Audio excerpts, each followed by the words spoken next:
Bonjour à toutes et à tous et merci de votre fidélité. Dans la synagogue de Capharnaüm, Jésus pratique son ministère de la parole. Il enseigne. Il enseigne avec autorité, non pas qu'il en impose par son savoir, mais une autorité qui fait que ses interlocuteurs ont envie de l'écouter. C'est à eux qu'il parle. C'est à nous qu'il parle aujourd'hui. Et sa parole s'incarne dans le concret de la vie. Elle n'est jamais abstraite.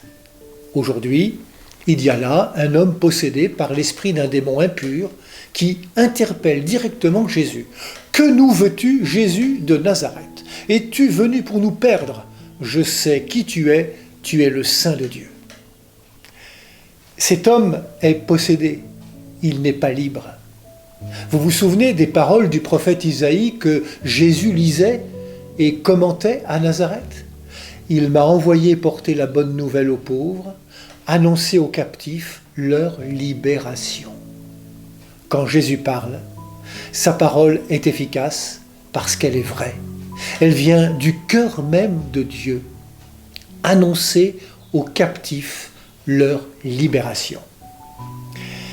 S'il y a dans la synagogue de Capharnaüm un captif, c'est bien celui qui est prisonnier des mailles du démon impur.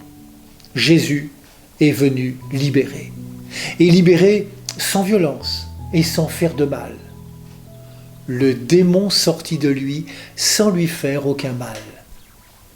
La parole de Jésus est créatrice, elle redonne vie.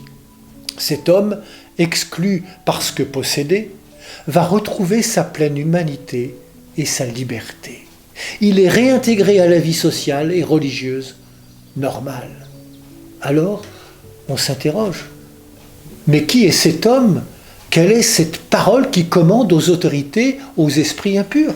L'autorité de Jésus, c'est la puissance créatrice de Dieu qui redonne vie. Et si les habitants de Nazareth et de Capharnaüm vont apprendre progressivement qui est vraiment celui qu'ils croyaient connaître, nous découvrons dans le passage d'aujourd'hui que le démon a déjà cette connaissance. C'est d'ailleurs comme cela qu'il séduit. Il promet la connaissance. Mais celle-ci est faussée par son intention qui est de nuire en faisant de l'humain sa chose, son esclave. Tandis que la connaissance que Jésus propose est gratuite. Elle est respectueuse de la liberté de chacune et chacun. Elle est la seule qui ouvre pleinement à la vie. Jésus est celui sur qui repose l'Esprit du Seigneur parce que le Seigneur l'a consacré par l'onction. Bonne journée à toutes et à tous, prenez bien soin de vous et des autres.